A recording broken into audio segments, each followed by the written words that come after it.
Bismillahirrahmanirrahim. Assalamualaikum warahmatullahi wabarakatuh. Halo teman-teman semua, apa kabarnya hari ini? Senang sekali saya Afriansah bisa menyapa teman-teman semua para pejuang ASN tahun 2024. Selamat datang di Nurse Education Channel. Buat kalian yang baru bergabung di channel ini, yuk bantu channel ini dengan cara tekan tombol subscribe-nya karena subscribe itu gratis.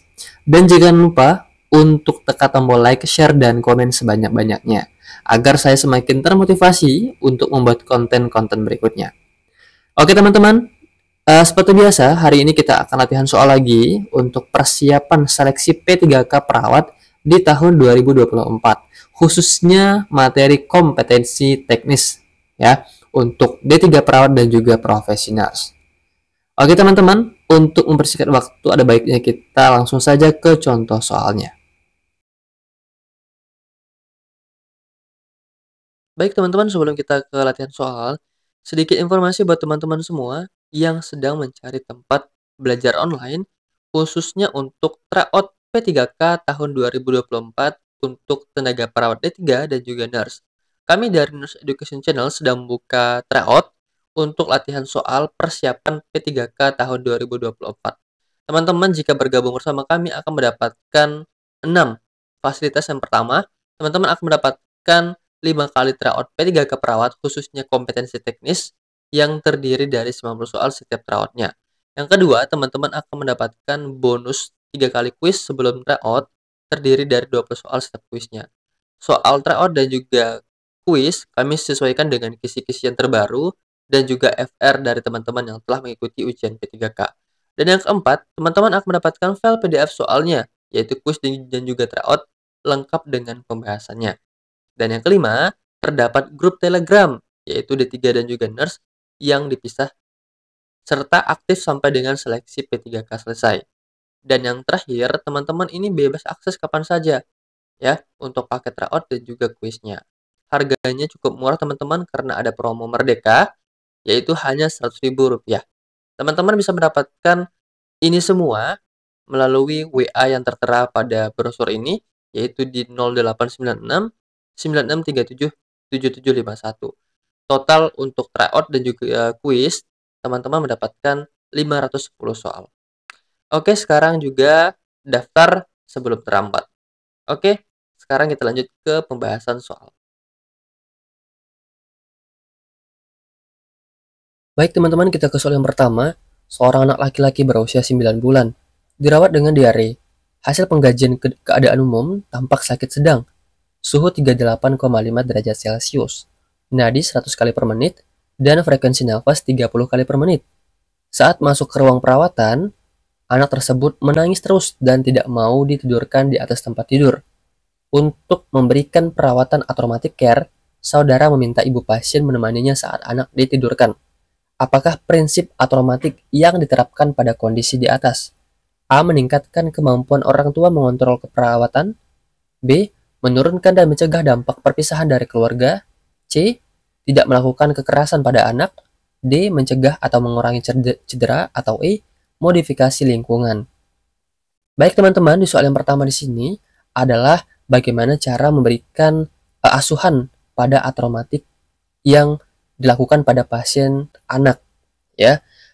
Nah, yang menjadi pertanyaannya di sini adalah apakah prinsip automatik yang diterapkan pada kondisi kasus ini. Nah, sekarang kita telah kasusnya terlebih dahulu ya. Di soal dikatakan bahwa terdapat seorang anak laki-laki yang berusia 9 bulan, dirawat dengan diare. Ya. Nah, pada saat masuk ke ruang perawatan, anak tersebut ini menangis terus dan tidak mau ditidurkan di atas tempat tidur.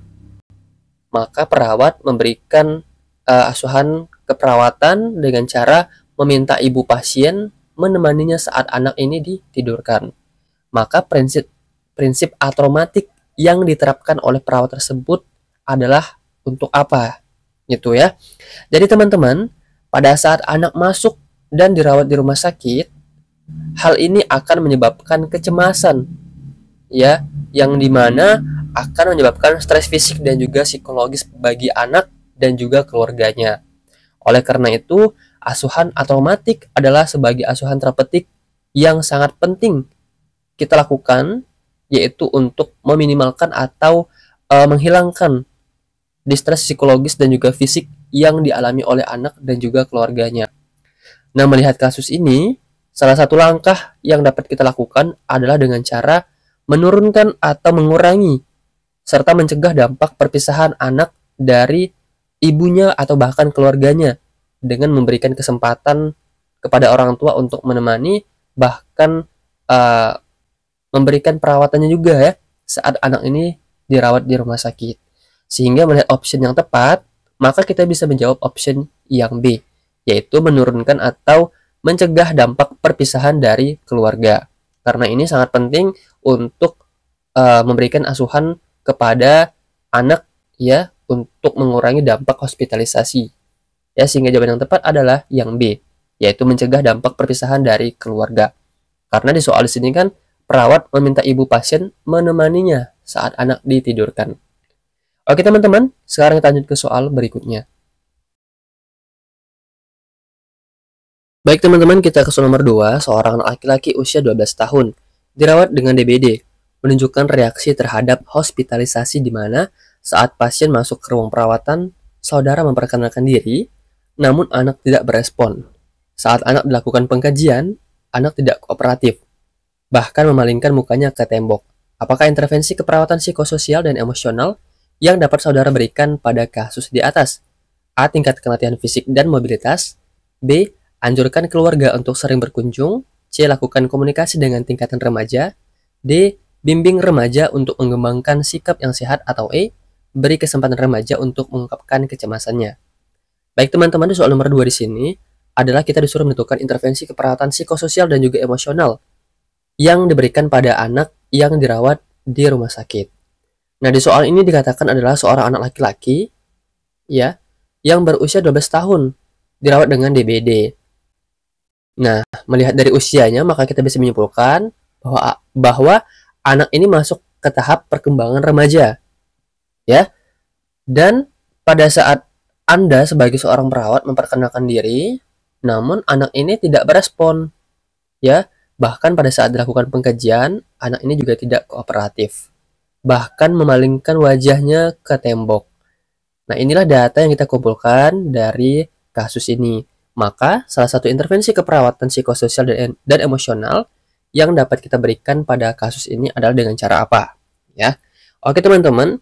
Jadi, perhatian remaja yang dihospitalisasi atau dilakukan perawatan di rumah sakit itu berfokus pada perubahan citra tubuhnya. Mengapa? Karena mereka itu berpisah dengan teman yang sebaya. Dan anggapan dari mereka juga penyakit ini merupakan hukuman yang dimana kebebasannya itu menjadi terbatas. Maka sehubungan dengan hal tersebut, maka seringkali reaksi hospitalisasi pada anak remaja ini akan menjadi kehilangan kendali yang berhubungan dengan kehilangan identitas, sehingga kemungkinan menyebabkan remaja ini berespon dengan penolakan, bahkan tidak mau bekerja sama. Ya, tidak mau bekerja sama ditimbulkan dengan reaksi marah maupun frustasi. Maka dengan memberikan kesempatan kepada remaja untuk mengungkapkan perasaannya, untuk mengungkapkan kecemasannya, sehingga perawat dapat menentukan ya dengan tepat pendekatan yang harus dilakukan dalam mengatasi reaksi hospitalisasi pada remaja tersebut. Oke teman-teman, jadi berdasarkan penjelasan tadi, maka intervensi keperawatan psikososial dan emosional yang dapat kita berikan pada pasien ini adalah dengan cara memberikan remaja ini kesempatan untuk mengungkapkan perasaannya. Sehingga jawaban yang tepat adalah yang E ya. Oke teman-teman, sekarang kita lanjut ke soal berikutnya. Oke teman-teman, kita ke soal nomor 3. Seorang anak laki-laki berusia 6 tahun dirawat dengan keluhan batuk, panas, dan sesak nafas. Berdasarkan pengkajian dan analisa data, maka masalah keperawatan yang dapat ditegakkan adalah ketidakefektifan bersihan jalan nafas dengan salah satu intervensi keperawatan, yaitu melakukan fisioterapi dada. Dengan salah satu tindakan saudara melakukan perkusi pada dada atau punggung anak. Bagaimanakah caranya melakukan tindakan tersebut di atas? A. Menggunakan alat khusus sehingga lokasi dan pengeluaran sekret lebih efektif. B. Teknik pemukulan ritmik dilakukan dengan telapak tangan yang menelungkup. C. Dilakukan setelah anak menghirup udara yang dikeluarkan nebulizer. D. Melakukan pemukulan dengan posisi telapak tangan terbuka lebar. Atau E. Mengganjal bantal terlebih dahulu pada area yang akan diperkusi.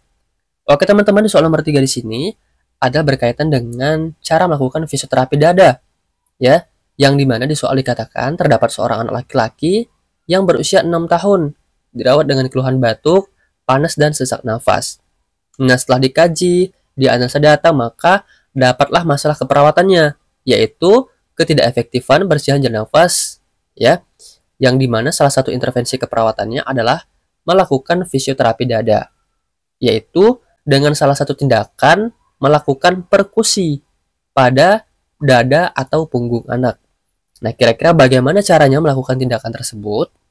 Jadi teman-teman, melakukan perkusi pada tindakan fisioterapi dada yaitu menggunakan pukulan pada dada atau punggung menggunakan telapak tangan yang tampak menelungkup. Mengapa? Dengan teknik perkusi tangan menelungkup, itu lokasi pukulannya itu lebih fokus atau lebih tepat. Dan tindakan ini tidak mengakibatkan anak kesakitan. Ya, seperti halnya dengan telapak tangan. Nah, itu kan bisa menyebabkan kesakitan. Maka, pemukulan ritmik pada dinding dada atau punggung tujuannya melepaskan sekret yang menempel pada dinding pernafasan dan memudahkan mengalir ke tenggorokan.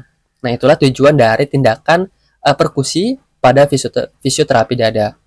Sehingga di soal ini caranya melakukan tindakan adalah option yang B, yaitu merupakan teknik ritmik, ya, teknik pemukulan ritmik dilakukan dengan telapak tangan yang menelungkup dengan tujuan agar anak ini tidak kesakitan dan lokasi pukulan itu lebih fokus atau lebih tepat.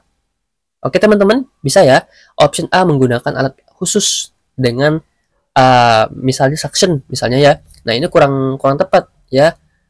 Option C dilakukan setelah anak menghirup udara yang dikeluarkan nebulizer. Nah, ini tidak sesuai dengan pertanyaannya ya. Yang ditanyakan adalah bagaimana cara melakukan tindakannya ya.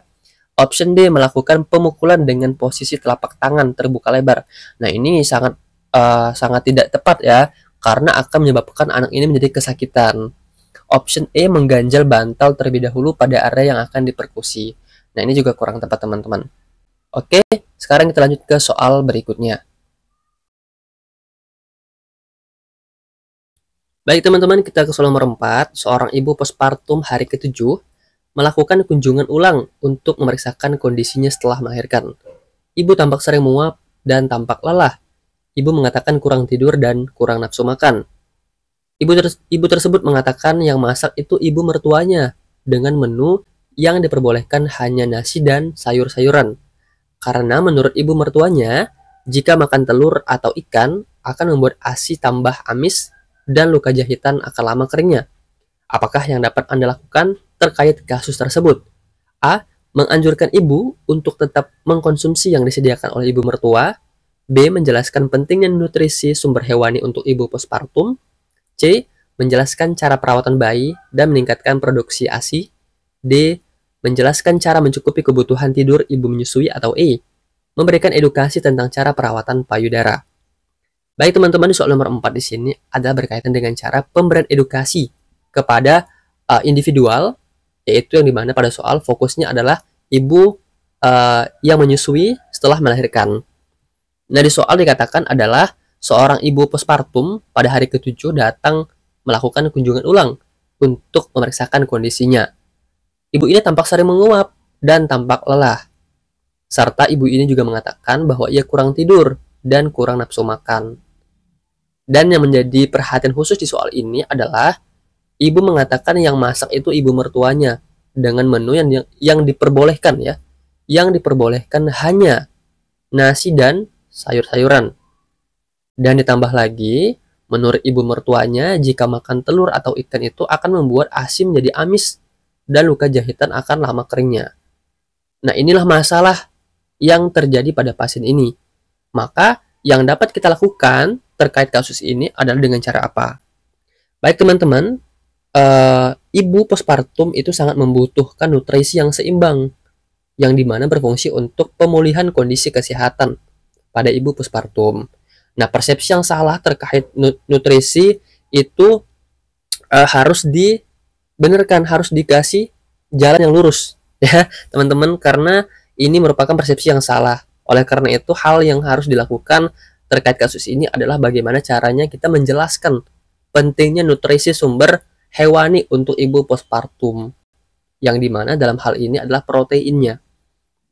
Karena protein sangat penting sekali untuk meningkatkan nutrisi ibu postpartum, apalagi menyusui, dan untuk meningkatkan pertumbuhan jaringan pada luka postoperasi. Ya, sehingga jawaban yang tepat untuk soal nomor 4 di sini adalah yang B, yaitu menjelaskan pentingnya nutrisi sumber hewani untuk ibu postpartum. Option A, menganjurkan ibu untuk tetap mengkonsumsi yang disediakan oleh ibu mertua. Nah, ini kurang tepat. Ya, ini malah mendukung ya, malah mendukung apa yang ibu mertuanya katakan.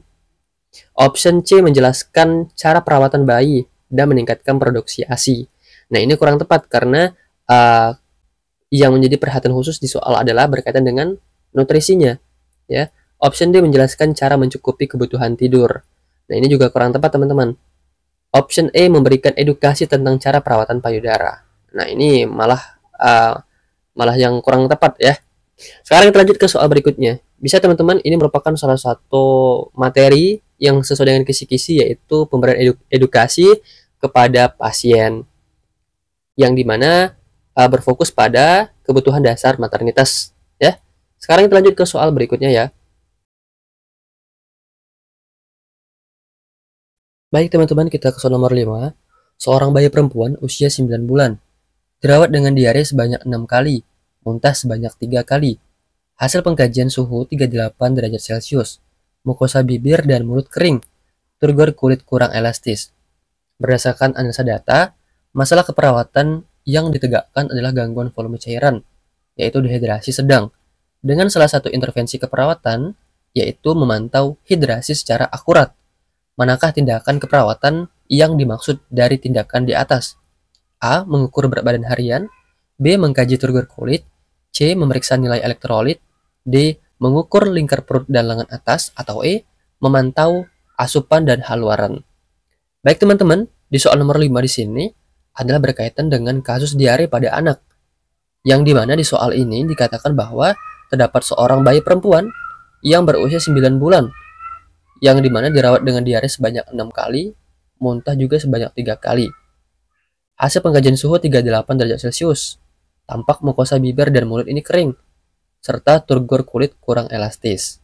Maka berdasarkan hasil pengkajian, maka masalah keperawatan itu bisa ditegakkan dengan gangguan volume cairan, yaitu dehidrasi sedang. Nah, salah satu intervensi keperawatan yaitu memantau hidrasi secara akurat untuk mengetahui apakah masalah gangguan volume cairan ini sudah teratasi atau belum. Maka tindakan keperawatan yang dimaksud dari tindakan ini apa? Itu apakah mengukur berat badan harian atau apa gitu ya. Nah, sekarang kita bahas ya bahwa bayi dan juga anak itu yang lebih kecil itu akan mengalami kehilangan cairan yang tidak tampak ya, yang dimana salah satu intervensi yang dapat mengetahui atau memantau secara akurat adalah dengan cara mengukur atau menimbang berat badan harian.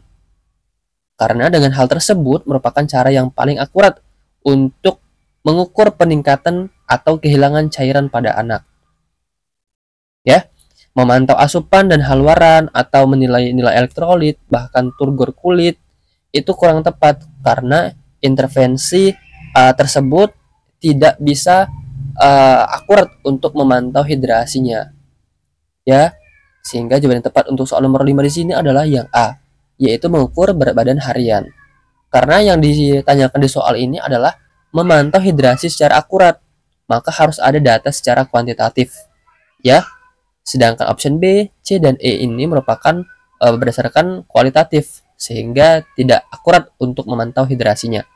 Sekarang kita lanjut ke soal berikutnya. Baik teman-teman, tidak terasa sudah di akhir video. Terima kasih buat kalian yang telah menonton video ini sampai selesai. Semoga adanya video ini bisa membantu teman-teman semua untuk mempersiapkan diri untuk tes P3K dan juga PNS. Semoga kalian bisa lulus dengan nilai yang memuaskan dan dengan pilihan penempatan masing-masing. Terima kasih. Assalamualaikum warahmatullahi wabarakatuh.